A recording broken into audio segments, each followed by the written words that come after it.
Nous allons revenir à notre enseignement d'hier. Hier, malheureusement, la fin de l'enseignement a été coupée. La partie sur l'idolâtrie a été coupée, ce qui fait que ceux qui ont revu la vidéo sur YouTube hier n'ont pas pu voir cette partie-là. Ça tombe bien parce que vraiment le Seigneur m'a interpellé hier soir, hier quand je suis rentré, et encore ce matin et cet après-midi, pour que je puisse vraiment revenir là-dessus, prendre le temps de partager ces choses. Parce que il y a des choses que nous avons besoin de comprendre, des choses que nous avons besoin de savoir.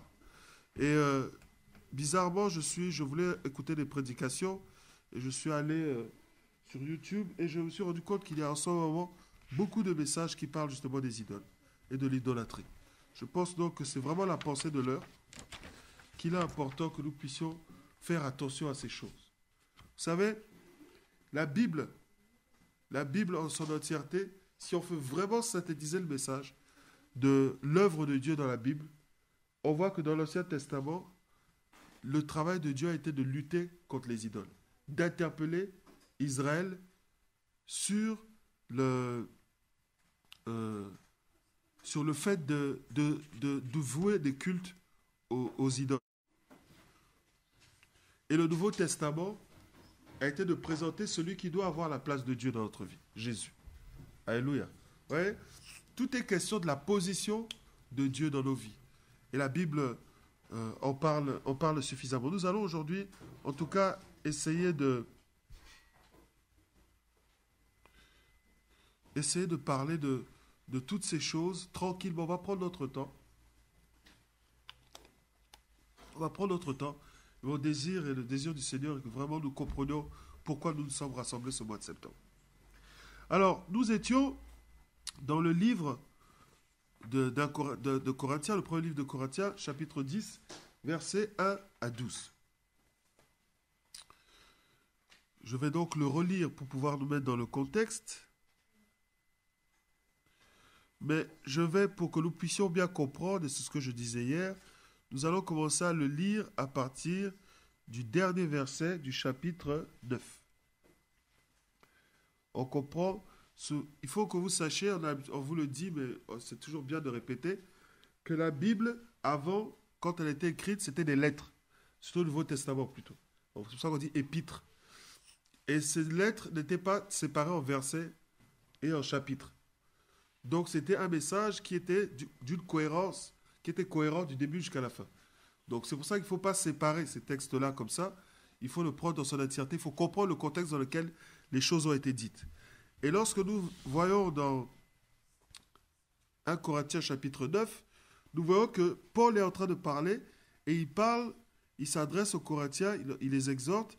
Et le discours qu'il a dans 1 Corinthiens 10 est inspiré de ce qu'il dit dans 1 Corinthiens 9.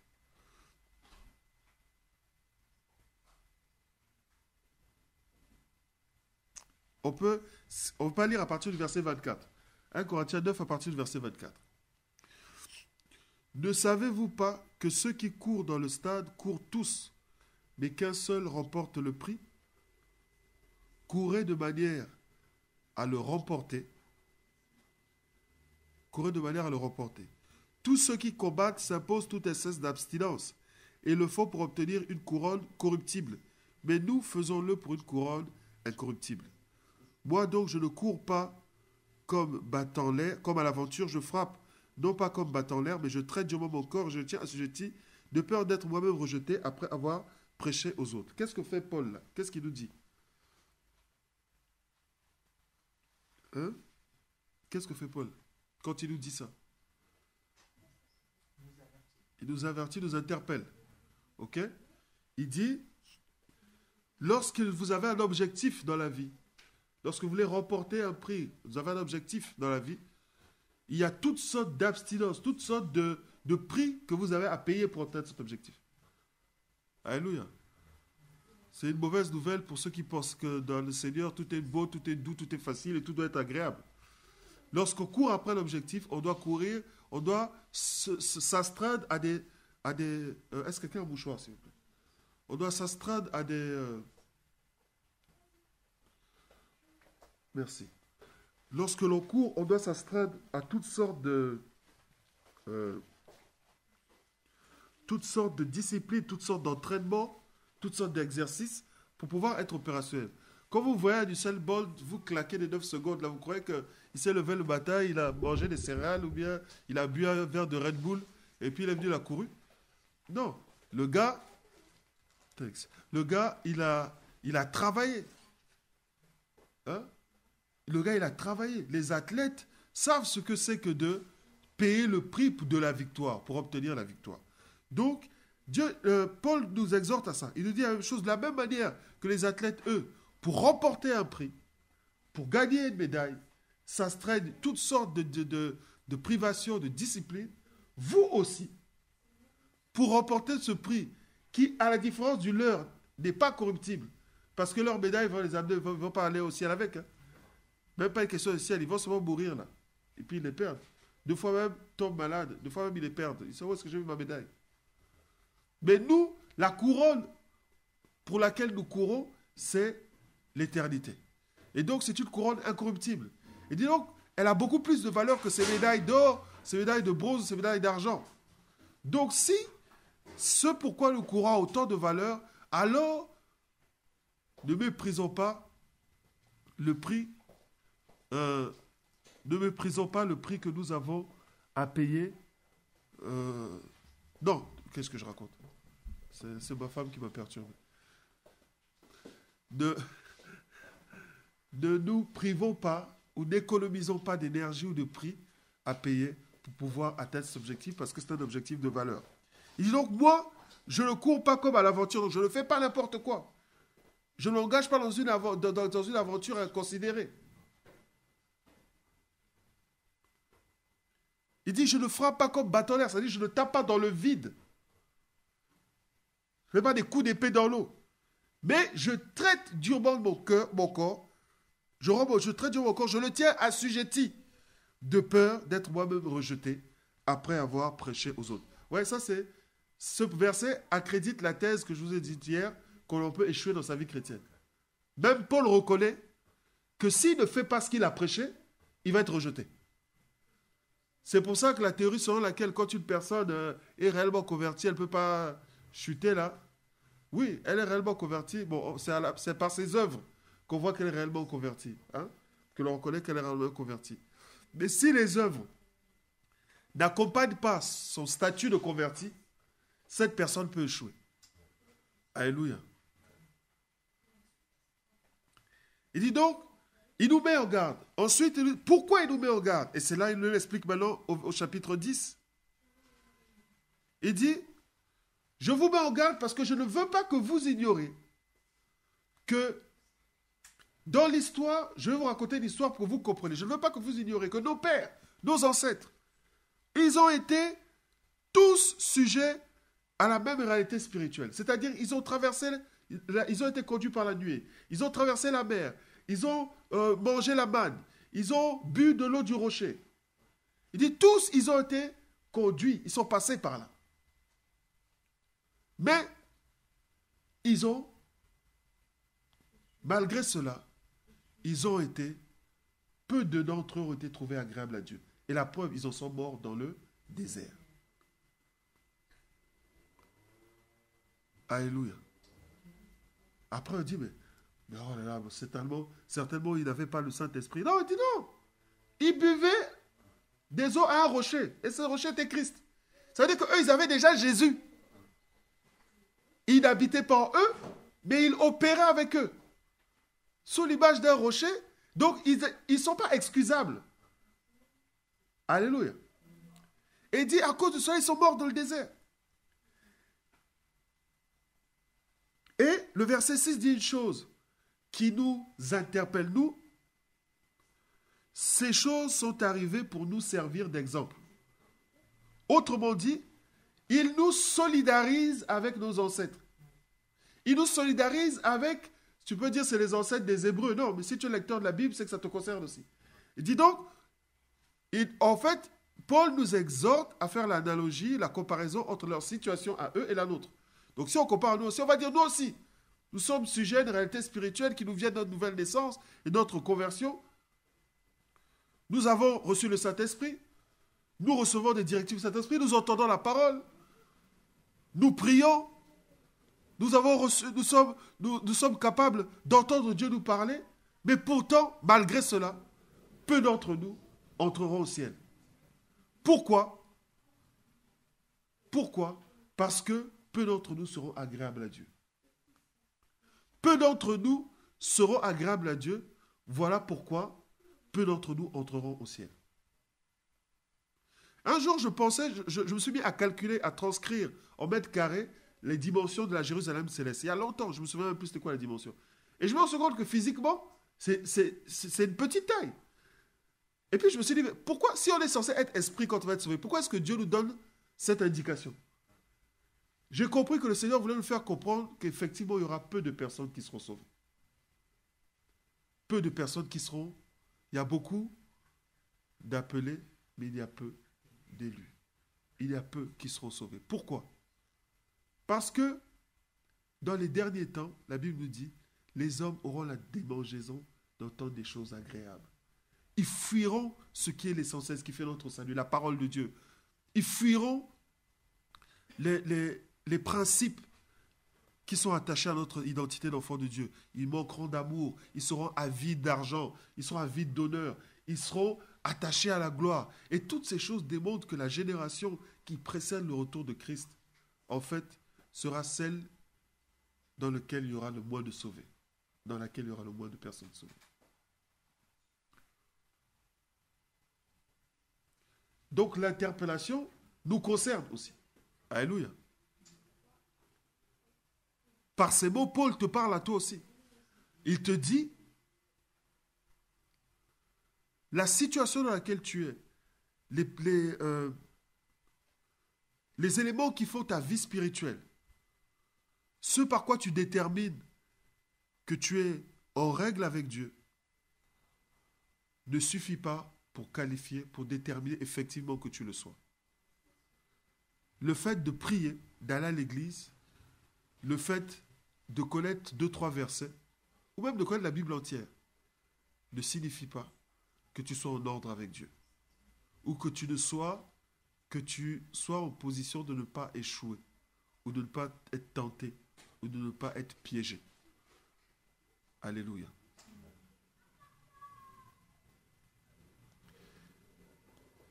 Et Paul continue en expliquant pourquoi il leur arrivait cela. Il dit, ces choses leur sont arrivées pour nous servir d'exemple, afin que, comme eux, nous n'ayons pas de mauvais désirs. Voilà le point à partir duquel on va commencer à travailler aujourd'hui. Ensuite, il cite plus loin. Vous ne devenez point idolâtres, ne vous livrez pas à l'impudicité, ne murmurez point,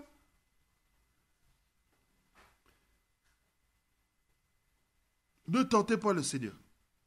Mais il détermine toutes ces choses comme un désir, un mauvais désir. Si on lit le verset 6 dans la version du Semeur, il dit ceci, afin d'avertir de ne pas tolérer en vous de mauvais désirs. Dans la version parole de vie, il dit alors nous n'aurons pas envie de faire du mal comme nos ancêtres. Dans la version de la Bible Osterwald, il dit ceci au verset 6, ces choses sont arrivées pour nous servir d'exemple afin que nous ne désirions point de mauvaises choses. Et enfin, dans la version Martin, il est dit, or ces choses ont été des exemples pour nous, pour vous, afin que nous ne convoitions pas des choses mauvaises. Vous voyez, il ne dit pas idolâtrie, il dit désir d'idolâtrie. Il ne dit pas idolâtrie, il dit envie d'idolâtrie. Il dit convoitise. Tu convoites l'idolâtrie. Ça a un sens profond. Ça veut dire que c'est quelque chose que tu recherches, quelque chose que tu aspires, quelque chose à laquelle tu as été sensibilisé. Amen. Ce n'est pas quelque chose qui est extérieur à toi, qui vient s'imposer à toi, mais c'est quelque chose qui a attiré ton attention et vers lequel tu as envie d'aller. Paul dit, N'ayez pas de désir d'idolâtrie. Car ce désir-là, c'est ça qui a amené vos ancêtres à mourir dans le désert. Qu'est-ce que c'est que le désir? Le désir, c'est leur vie. C'est le fait de vouloir quelque chose. Et Platon a dit au sujet du désir, on ne désire que ce que l'on manque. Ce dont on manque. Donc si tu as un désir d'idolâtrie, ça veut dire qu'à l'intérieur de toi, il y a un vide. Alléluia. Ça veut dire qu'à l'intérieur de toi, Dieu n'a pas réellement pris la position qu'il doit avoir.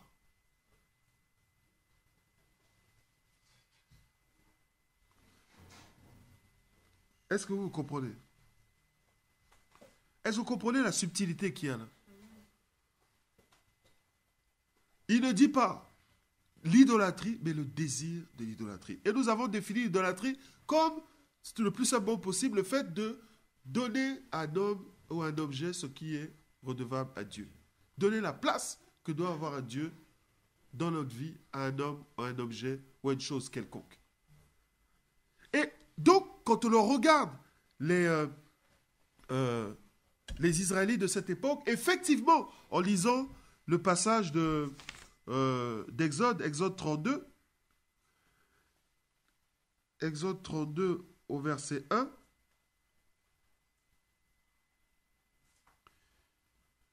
oh, qu'est-ce que j'ai fait? Exode 32.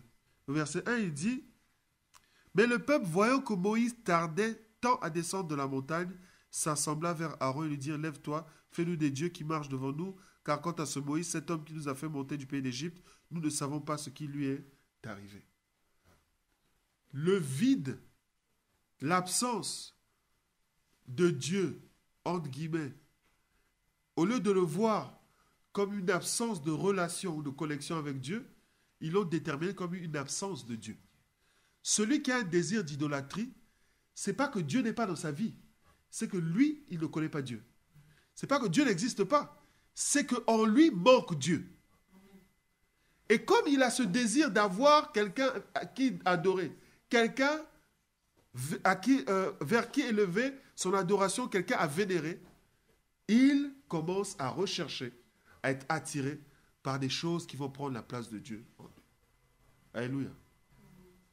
Donc la question de l'idolâtrie, c'est d'abord ça. C'est d'avoir une absence ou de rejeter ou alors de ne pas avoir une relation avec Dieu, de ne pas avoir une connaissance personnelle de Dieu, de ne pas avoir un contact, de ne pas avoir cette attitude de quête de ce qu'est Dieu. C'est pour ça qu'il est important de nous renouveler dans la relation avec le Seigneur. Quel que soit, même si tu es allé haut avec Dieu, il y a des moments où il faut s'arrêter pour rechercher une nouvelle révélation, pour rechercher un nouveau souffle. Parce que quand tu as fait le tour d'un sujet, quand tu as fait le tour d'une question, tu commences à t'y habituer, tu perds toute la sensibilité ou alors, comme je disais, cette capacité d'émerveillement. Alléluia. Quand on perd cette capacité d'émerveillement avec Dieu, c'est dangereux. Ça veut dire qu'il faut aller rechercher Dieu. Il faut aller rechercher un nouveau souffle. Tu as besoin d'être émerveillé.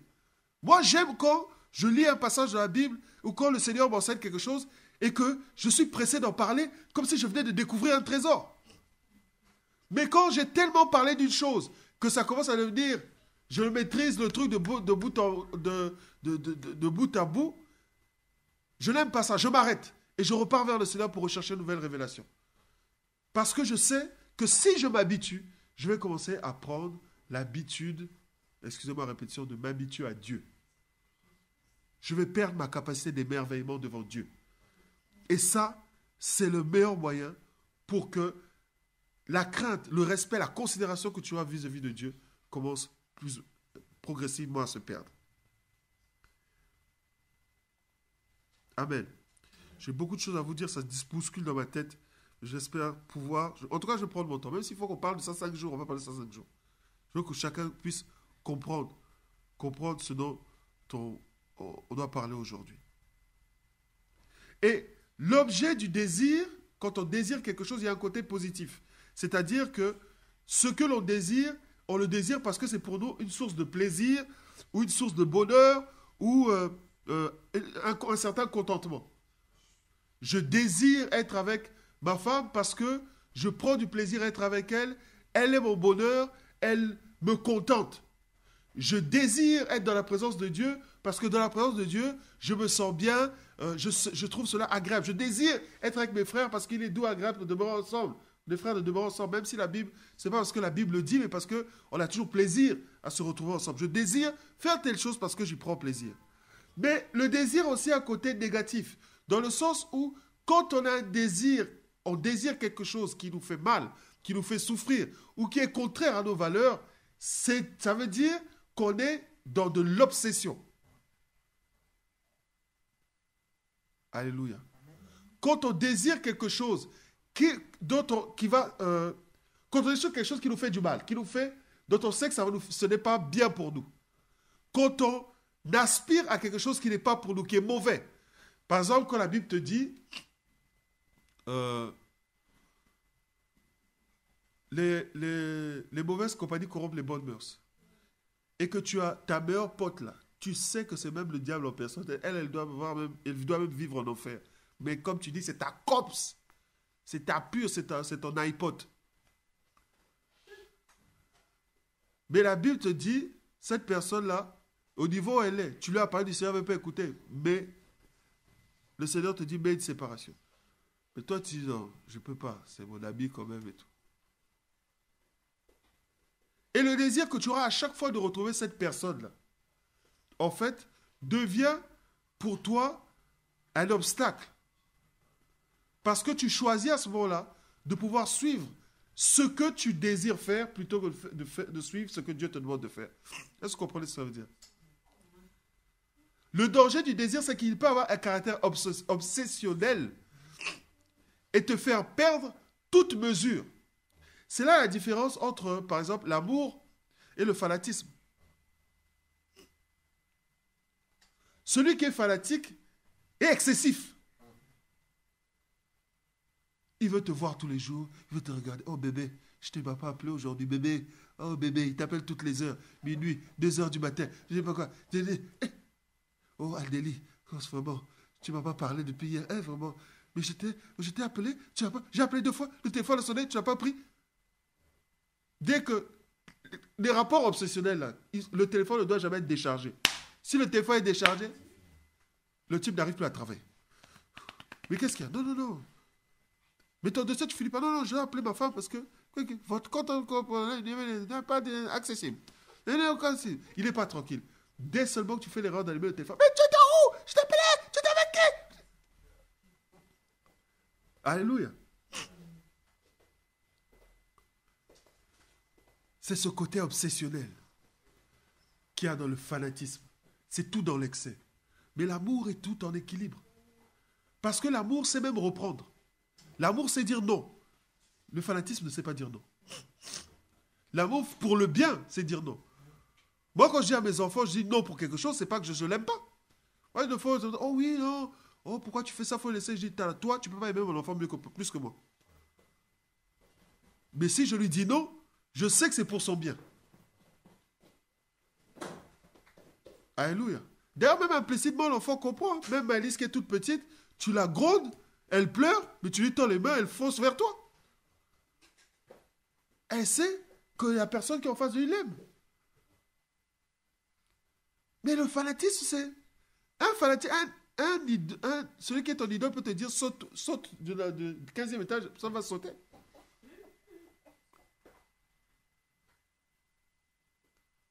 Alléluia. Ah, c'est bon, j'ai un peu de temps aujourd'hui, donc je peux prendre mon temps. Donc, eux, ils avaient en eux quelque chose d'obsessionnel. Cette quête en eux était tellement insistante que ça leur a fait oublier tout ce que Dieu avait fait dans leur vie. Quand quelque chose devient une obsession en toi, ça te fait oublier la parole. Quand tu arrives, tu dis, bon, tu viens, même si je n'aime pas trop ça, Mais que tu vas dire, oui, pasteur, vraiment, moi, le frère un tel m'a appelé, il pense que nous pouvons faire notre vie ensemble.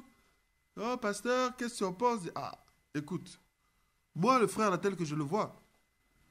Oh non, il a dit, et puis quand tu arrives comme ça, il a dit qu'on doit se marier la semaine prochaine.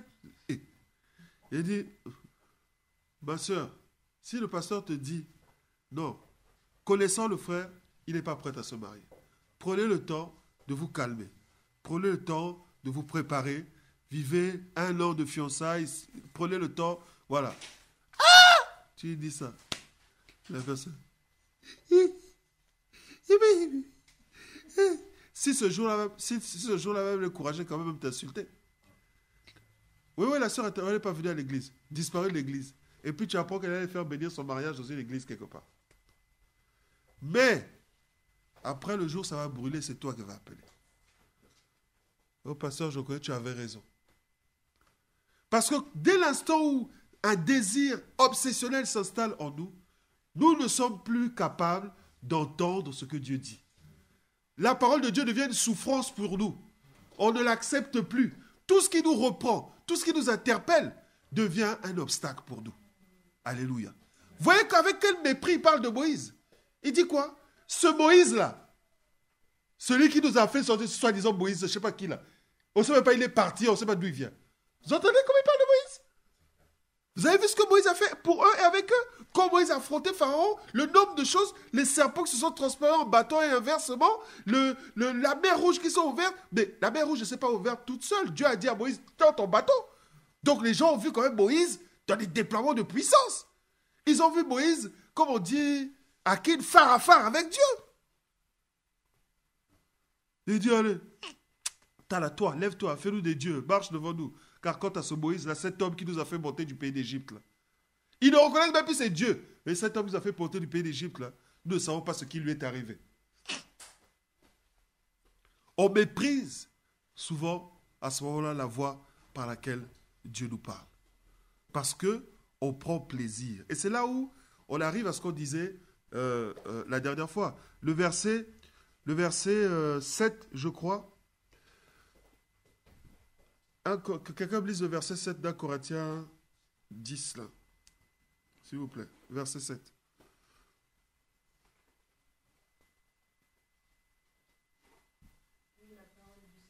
Oui. Mais vous n'étiez pas à adorer des idoles comme certains d'entre eux l'ont fait, ainsi que déclarent les Écritures. Les gens s'assirent pour manger et boire, puis ils se levèrent pour se divertir. Pour se divertir. Alléluia. Ouais. À côté de l'idolâtrie est souvent associée dans la Bible cette notion de divertissement, d'agréable, de réjouissance. Alléluia. De réjouissance. Lorsqu'on est dans cette attitude-là, lorsqu'on est focalisé sur quelque chose que l'on veut acquérir, que l'on veut prendre, que l'on veut posséder, lorsqu'on est focalisé là-dessus, il est difficile de nous faire entendre.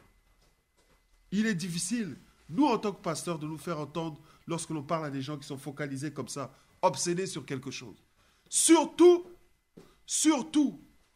lorsque on est en pleine jouissance de cet état-là. Alléluia.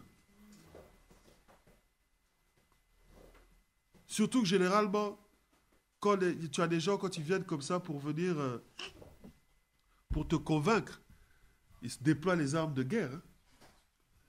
Hein? Ah, ils déploient les armes de guerre, c'est Louboutin, c'est quoi, citez-moi, Zara, Chloé. Alléluia. C'est viens, on va passer un week-end à Venise.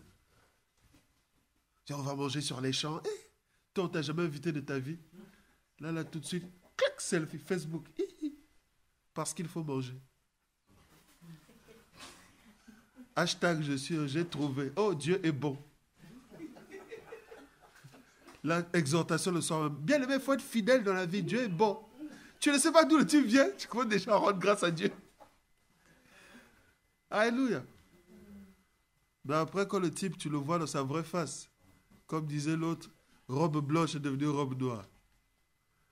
Alléluia.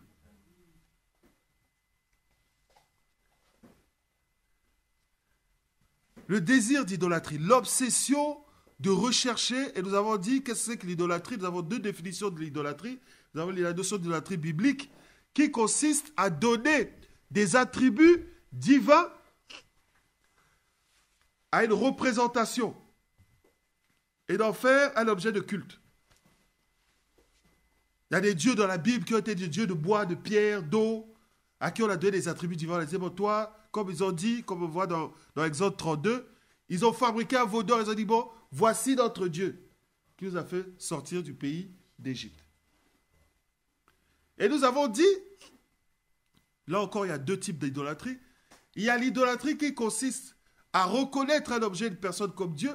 Il y a l'idolâtrie qui consiste à attribuer les caractéristiques ou même le nom de l'Éternel à un objet, à une idole. Et ça, c'est pour les personnes qui ont leur conscience qui les tourmente un peu. Pour se donner bonne conscience, ils transforment quelque chose qui est soi-disant de Dieu en une idole. Vous savez que une église peut devenir une idole. Un serviteur de Dieu peut devenir une idole. Un passage biblique pris hors contexte peut devenir une idole. Qu'est-ce qu'elle a dit, cette femme, cette veuve? Je reconnais que la parole de Dieu dans ta bouche est vérité. Ça veut dire que la parole de Dieu dans la bouche de certaines personnes est mensonge. Amen. Alléluia. Amen. Bien que ça sorte de la Bible, cette parole peut être prise comme étant un mensonge dans le sens où, si la personne le dit en détournant le sens originel, ou alors si en le prêchant, en n'étant pas elle-même en accord avec ce qu'elle prêche. Alléluia. Donc, il y a cette capacité, et c'est ce qu'avaient fait les Israélites. Ils ont attribué à un veau d'or le nom de l'Éternel. Ils ne l'ont pas appelé Vaudox, ou ça c'est notre nouveau Dieu, El Vovo. Non.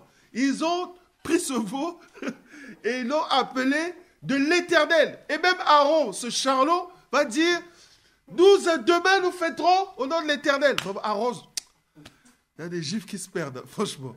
Nous serons une fête au nom de l'Éternel. Alléluia. Et je pense que ça, vraiment, Dieu, ça a dû l'énerver vraiment. Parce que adorer un autre Dieu, c'est une chose.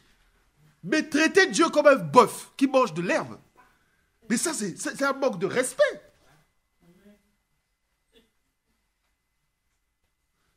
Alléluia. Et ça nous fait rire, ça nous scandalise. Mais bien aimé, j'aimerais vous dire que nous, on n'est pas loin d'être comme ça. Vous savez comment on n'est pas loin d'être comme ça? Quand nous méprisons ce que Dieu dit. Quand nous méprisons ce que Dieu dit, pour nous, il n'est plus rien que moi qu'un veau d'or. Alléluia. Pourquoi l'incrédulité est un péché? Parce que tu dis, oh, moi je ne crois pas. Pourquoi ça serait un péché? Moi je ne crois pas. C'est moi qui doute. Pourquoi est-ce que c'est un péché? Normalement, ça ne devrait pas être un péché parce que ça ne t'engage que toi. C'est toi qui refuses de t'engager dans quelque chose. En fait, quand tu es incrédule, tu ne t'engages pas. Tu ne prends pas parti. Donc, il ne devrait pas être un problème. Mais c'est un péché parce qu'en fait, ça veut dire à Dieu, tu es un incapable. Celui qui est incrédule, celui qui ne croit pas à la parole, c'est quelqu'un qui rejette la capacité de Dieu à faire. C'est pour ça que l'incrédulité est un péché. Donc, tu es en rien moins différent de ces personnes qui avaient pris leur boucle d'oreille, leur collier, leur alliance, leur bague pour fabriquer un Dieu et lui donner les attributs de l'Éternel. Parce que d'une manière ou d'une autre, ce Dieu-là sera incompétent. Il sera là seulement pour se réjouir, pour justifier que nous fassions la fête, mais après, le reste, il ne pourra rien faire. Parce qu'aucune idole, ils ont des bouches, ils ne parlent pas. Des yeux, ils ne voient pas. Des mains, mais ils n'agissent pas. Aucune idole n'est capable de faire quoi que ce soit. Ensuite, nous avons le deuxième volet de l'idolâtrie biblique, qui est celle d'attribuer, de donner, de considérer comme une divinité un objet, une personne ou une chose. Et dans la Bible, il y a plusieurs dieux. Je vais juste en citer 3. Pas parce que je suis là, ce n'est pas de la démonologie ou quoi que ce soit. Mais je veux que vous compreniez l'incidence des actes que nous posons. Que vous voyez que les choses, quelles sont les conséquences des actes que nous posons. Il y a un Dieu, le plus célèbre, c'est qui? Le plus célèbre, c'est Baal. Dans l'Ancien Testament, c'est Baal. Mais vous savez que Baal, ce n'est pas le nom d'un dieu. Baal, c'est un attribut, c'est un titre. Baal, ça veut dire Seigneur. Ça veut dire, c'est un être respectable, c'est le propriétaire, ou parfois même ça veut dire l'époux. Voilà pourquoi vous avez des dieux qui s'appellent Baal Péor, Baal ceci, Baal patati. Et donc, par assimilation, on a appelé ça. C'est comme tu dis aujourd'hui Seigneur Jésus, et par assimilation, tu dis Seigneur. Alléluia. Donc, c'est une idole à qui on attribue une vénération, un respect, une considération qui est identique à celle qu'on attribuerait à Dieu dans la dimension du Seigneur, c'est-à-dire du patron. C'est une idole qui dirige nos vies. Alléluia. À chaque fois que autre chose que Dieu dirigera ta vie, tu seras une idole de Baal. Baal sera une idole pour toi. Tu seras un adorateur de Baal. Dis Amen. À chaque fois que c'est autre chose que la parole de Dieu, ou Dieu qui dirige ta vie, ce qui dirige ta vie là, c'est Baal. Amen. Vous ne croyez pas? Non, tu n'es pas d'accord. Tu n'es pas d'accord?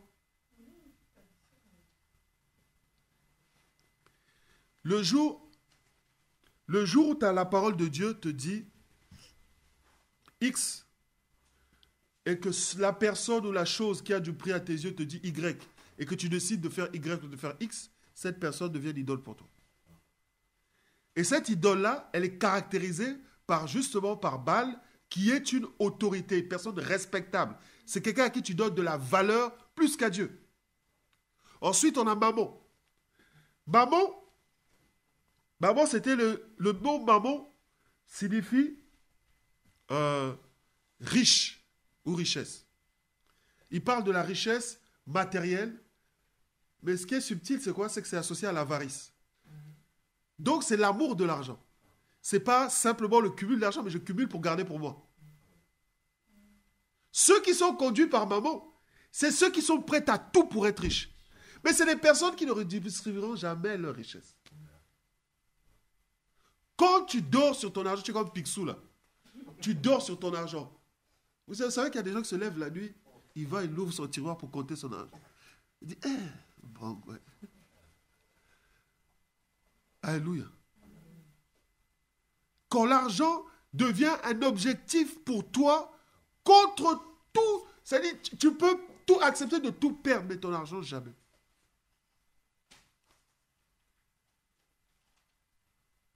Sache que tu es un adorateur de Mammon. Et ensuite, on a Astarté. Astarté, c'est une déesse. C'est la femme de Baal. Ils se forment un couple. Et elle est censée être la protectrice du souverain, donc du roi. Baal exprime l'autorité, Astarté exprime la protection de l'autorité. Et des dynasties, elle protège. Souvent, les marins, les marins font leur idole. Et elle est liée à tout ce qui est fertilité et fécondité. Alléluia. Beaucoup de personnes se sont retrouvées à adorer Astarté chez les sorciers, chez les féticheurs, parce qu'ils cherchaient un enfant, je ne sais pas quoi. Vous savez que, entre la personne qui va voir le diable pour avoir un enfant, et toi qui es prête à tout, quitte à sacrifier la parole de Dieu pour avoir un enfant, il n'y a pas de différence entre vous deux. Vous savez ça?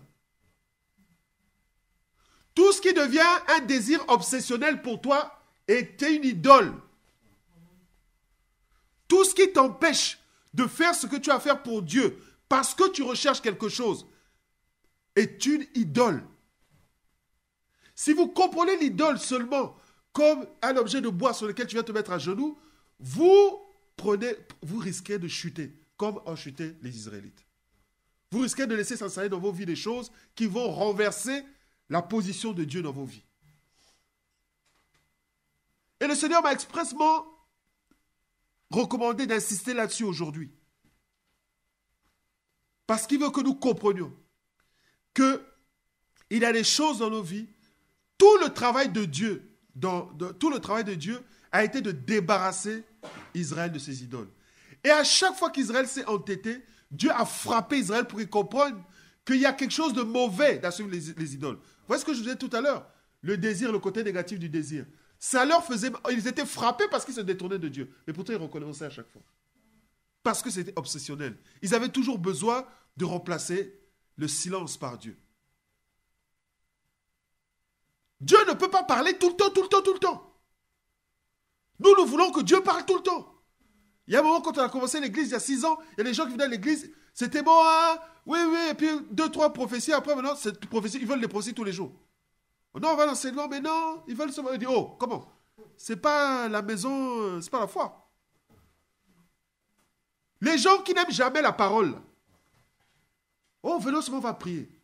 Moi, je vous dis, arrêtez de vous assembler avec les gens qui ne pensent qu'à prier seulement. Jamais de parole, pas d'exhortation, rien. Prions seulement. C'est les gens qui vont vous dire, non, le Seigneur m'a dit, je suis convaincu. Quand on dit ça, tu as dit convaincu, il faut que c'est une résonance biblique. Mais si tu dis à la personne, oh, mais tu sais, mais moi je pense que le Seigneur dit, non, moi Dieu me parle, hein, Dieu me parle. Dieu me parle, donc moi je n'ai pas besoin de savoir ça, Dieu me parle. Moi, les hommes de Dieu, là, je n'écoute pas les hommes de Dieu, Dieu me parle. Quand tu dis Jean 3,16 dit quoi, hein? Elle bégaye. Même ça, elle ne sait pas. Mais Dieu lui parle.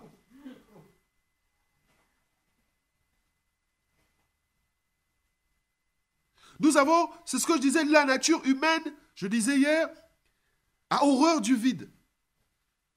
Et lorsqu'elle parle à Dieu et qu'elle n'entend pas de retour, elle prend souvent le silence de Dieu comme un OK. Si Dieu nous a donné un fruit du Saint-Esprit, la patience, c'est parce qu'il veut justement que nous soyons capables d'attendre dans ces temps où il ne dit rien. Mais c'est pas parce que Dieu ne dit rien qu'il ne fait pas. Ou c'est pas parce que tu n'as pas entendu ce que Dieu a dit que Dieu n'a pas dit. Deux fois Dieu a parlé et tu n'es pas en condition d'entendre. Et comme tu n'as pas entendu, tu essaies de remplacer par autre chose. C'est de l'idolâtrie.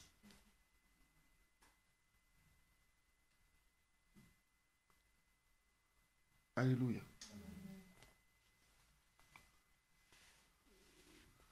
C'est de l'idolâtrie.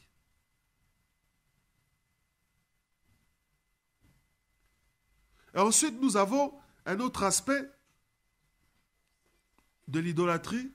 Le deuxième aspect, c'est l'idolâtrie moderne, les idoles modernes, les idoles contemporaines. On en a parlé aussi hier.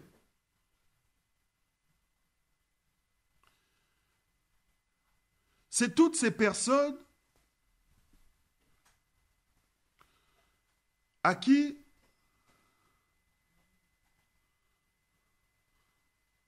nous servent de modèle.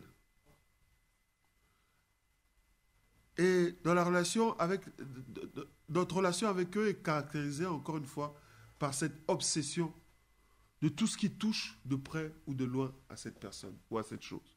On a dit les idoles modernes, les personnages de cinéma, de dessins animés, nos enfants, nos femmes, nos maris, nos boulots, nos entreprises sont devenus des idoles.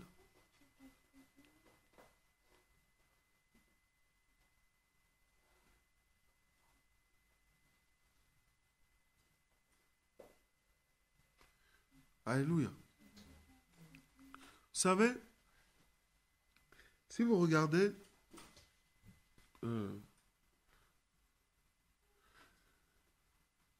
est-ce que l'amour que tu dois donner à tes enfants, est-ce qu'il est le même que celui que tu dois donner à ton mari ou celui que tu dois donner à ta femme?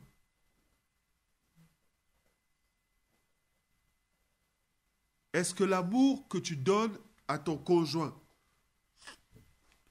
est-ce qu'il doit être le même que celui que tu dois donner à tes enfants? Non, c'est pas pareil. Et pourtant, vous savez qu'il y a des gens qui, l'amour qu'ils doivent donner à leur mari ou à leur femme, ils le donnent à leur enfant.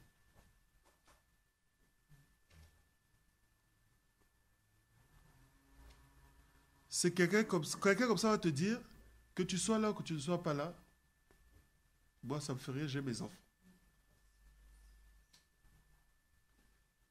L'enfant devient une idole vers lequel tu déverses un amour que tu ne dois pas lui donner. une affection que tu ne dois pas lui donner.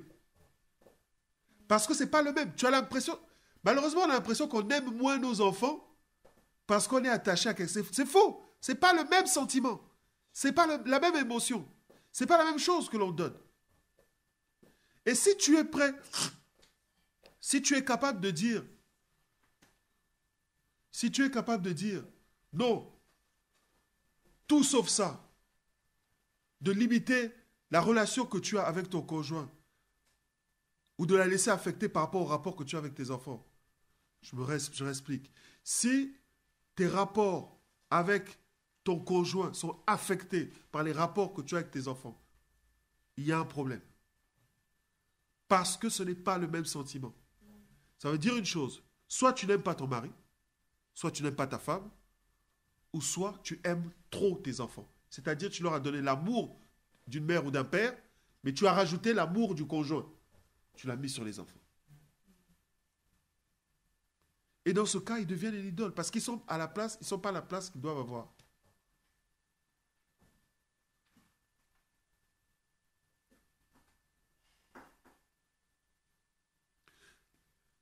La Bible nous encourage à instruire nos enfants selon la voie de la justice. Pour que quand ils grandiront, ils s'en souviennent. Mais pourtant, là où nous donnons le moins de Dieu dans nos vies, c'est dans la vie de nos enfants. Nous sommes prêts à céder à tous leurs caprices.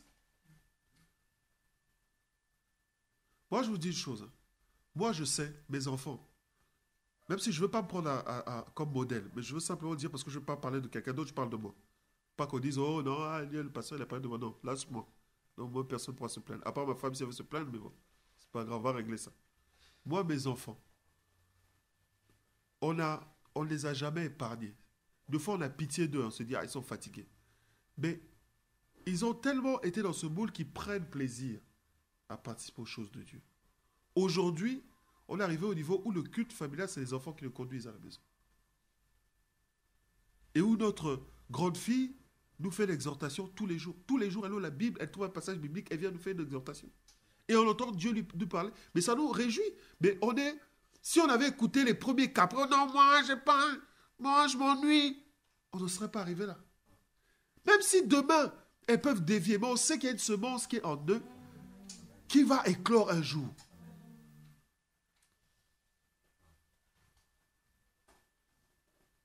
Alléluia. Toi, tu cèdes au moins de caprice. Moi, tu cèdes. Oh non, moi, ça me fait mal quand elle pleure. Je le répète, je l'ai jamais dit, je le dis. Est-ce que vous avez déjà vu un jour Claire Chazal ouvrir un journal pour dire un enfant est mort parce qu'il a pleuré? Les enfants, c'est fait pour pleurer. Un bébé peut pleurer même 2 heures. Hein. Il ne va pas mourir. Il ne va pas mourir. Toi, adulte, pleure 2 heures. Tu vas voir. Tes yeux vont gonfler comme ça, tu ne vas pas dormir. Mais le bébé, il peut pleurer. Toi, tu dis, mais où est-ce qu'il trouve la force pour faire ça?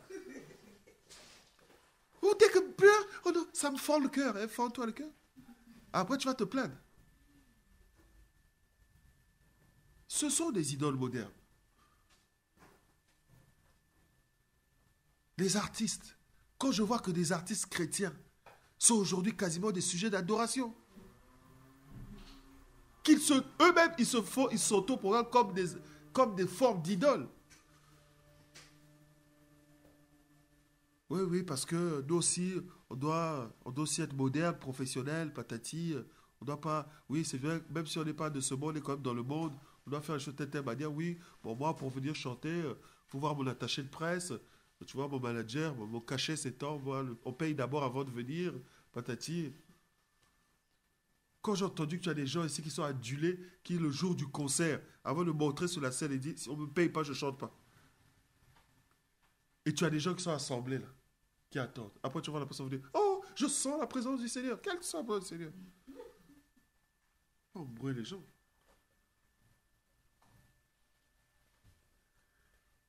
Ces serviteurs de Dieu qui sont devenus des sujets d'adoration. Ces archipapes. Ces électroprophètes. Ou quand tu arrives, c'est pour le voir, c'est compliqué. C'est comme un médecin, un professeur, un spécialiste. Pour prendre rendez-vous 3 mois, 6 mois à l'avance. Hein? Ces serviteurs de Dieu qui sont devenus, qui sont rentrés dans le cœur des gens plus que le Seigneur même.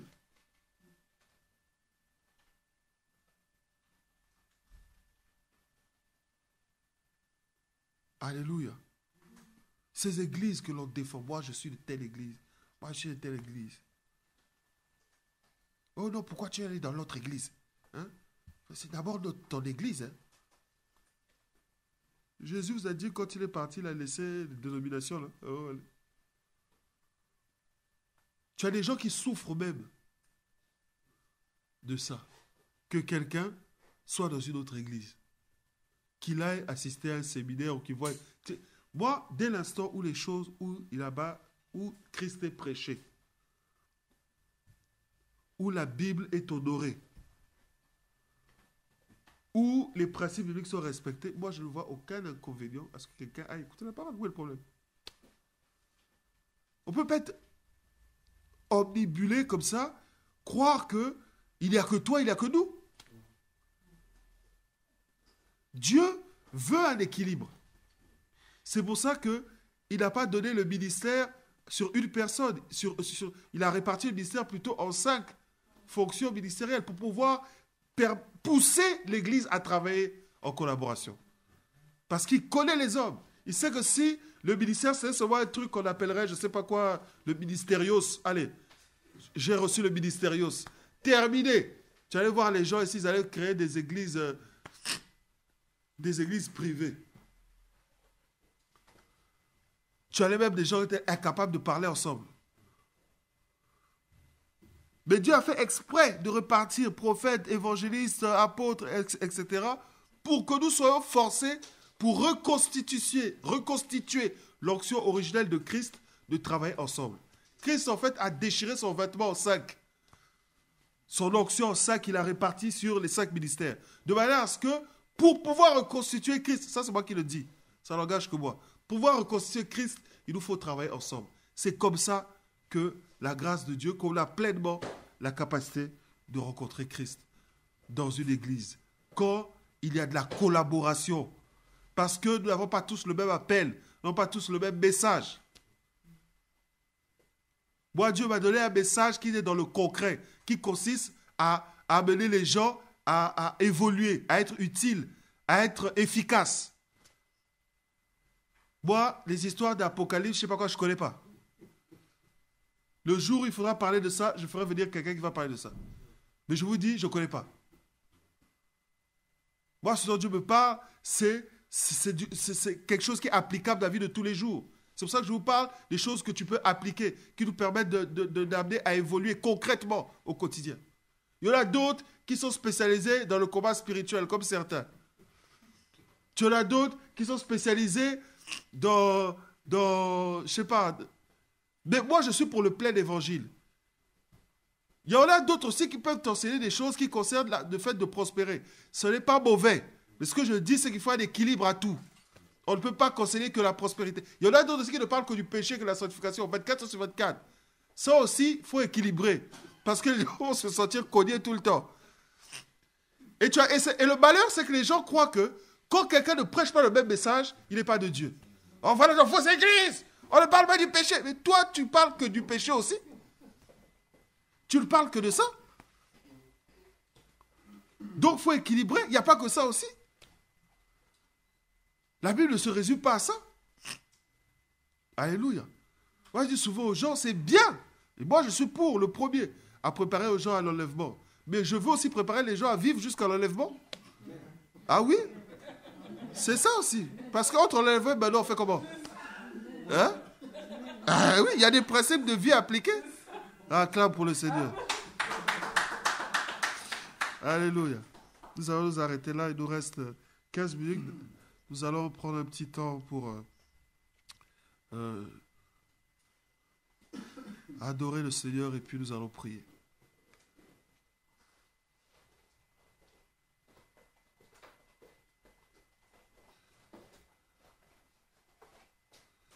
Alléluia.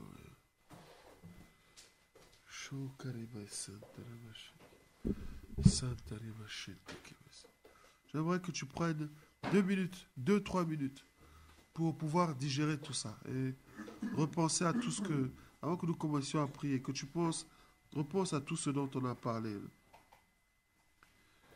Que tu mires ta vie, ton existence par rapport à tout ça.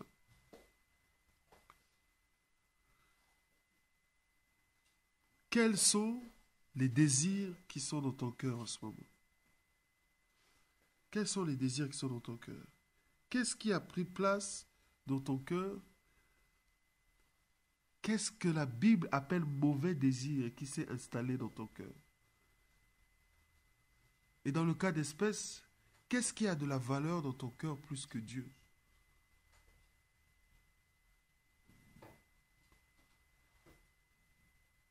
Qu'est-ce qui a de la valeur dans ton cœur plus que Dieu? Est-ce que c'est la parole d'un homme? Est-ce que ce sont les bijoux? Est-ce que ce sont les vêtements? Est-ce que c'est la reconnaissance des hommes? Est-ce que tu es au centre de ta propre vie? Est-ce que tu es... Parce qu'il y en a qui sont des idoles pour eux-mêmes. Est-ce que tu es devenu une idole pour toi-même? Au point où tu te regardes dans le miroir, tu dis, oui, vraiment, Dieu a fait quelqu'un. Si c'est le cas, bien-aimé, il est important que tu mettes de l'ordre. Alléluia. Parce que sachez une chose, l'idole n'est pas censée prospérer dans la présence du Seigneur. Au contraire, il est censé chuter. Je regardais une prédication ce matin, justement, cet homme parlait des idoles. Et il a donné un exemple magnifique. Je l'ai noté, j'ai dit ça, il faut que j'en parle. Il a donné un exemple magnifique. Il a parlé d'Anne. Est-ce que vous me suivez? Il a parlé d'Anne. L'enfant d'Anne, Samuel, aurait pu être une idole dans la vie de cette femme. Alléluia. Tout son désir était d'avoir cet enfant. Elle souffrait, elle se mortifiait. Et sa coépouse rajoutait encore du sel dans cette histoire. Et toutes les conditions étaient réunies pour que Samuel devienne une idole dans la vie d'Anne. Mais qu'est-ce que Anne a fait? Elle a donné Samuel à Dieu. Alléluia. Et pourtant, c'était le seul enfant qu'elle avait. Quand quelque chose prend trop d'importance dans sa vie, donne-le à Dieu. Donne-le à Dieu. Pourquoi? Avant que Dieu ne se lève. Aucune idole n'est censée prospérer devant Dieu. Aucune idole n'est censée tenir devant le Seigneur. Le jour où on a amené l'arche de l'alliance dans le temple de Dagon, qu'est-ce qui s'est passé? Dagon est tombé. Face contre terre.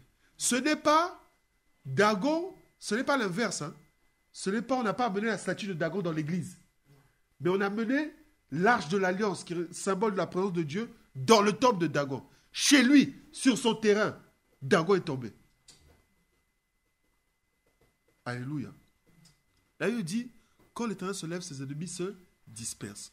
Quand une idole, quand Dieu se lève dans une situation, dans un endroit, tous qui se sont attribués sa place chute, s'écrase, tombe.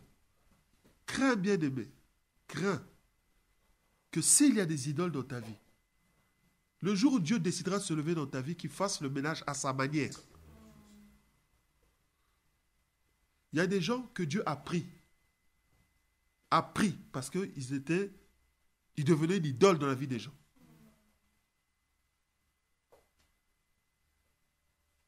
Quand je dis prendre, c'est mourir.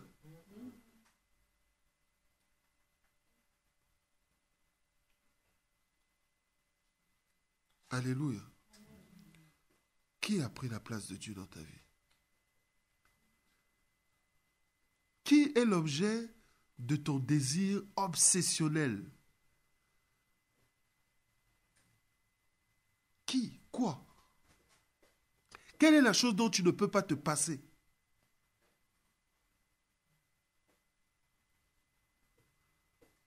Vous savez, j'étais quelqu'un qui aimait bien m'habiller, avec des vêtements chers. Mais pour que Dieu me guérisse de ça, on a dû, lui et moi, faire un traitement. Mais qui n'a pas été un traitement facile. Pendant 5 ans, Dieu m'a mis au pain sec. Et je dis souvent, je me rappelle, j'allais à l'église, j'étais en tongs. Et le frère me disait, ah, toi tu es humble, hein? Tu viens à l'église en tongs. C'était pas l'humilité, frère. C'était pas l'humilité. Je vous ai raconté ça. Quand tu as une paire de chaussures, tu la ranges, elle est bien, elle a l'air bien. Jusqu'à ce que tu croises la même chaussure, mais neuve. Ça, tu te rends compte que tes pompes font ouais. Et quand tu entends, Dieu permet que tu entends, oh, mais ça, c'est pas un tel. Oh, c'est lui là, c'est vrai. Oh, tu as vu les chaussures qu'il a? Tu sens ton cœur se déchirer.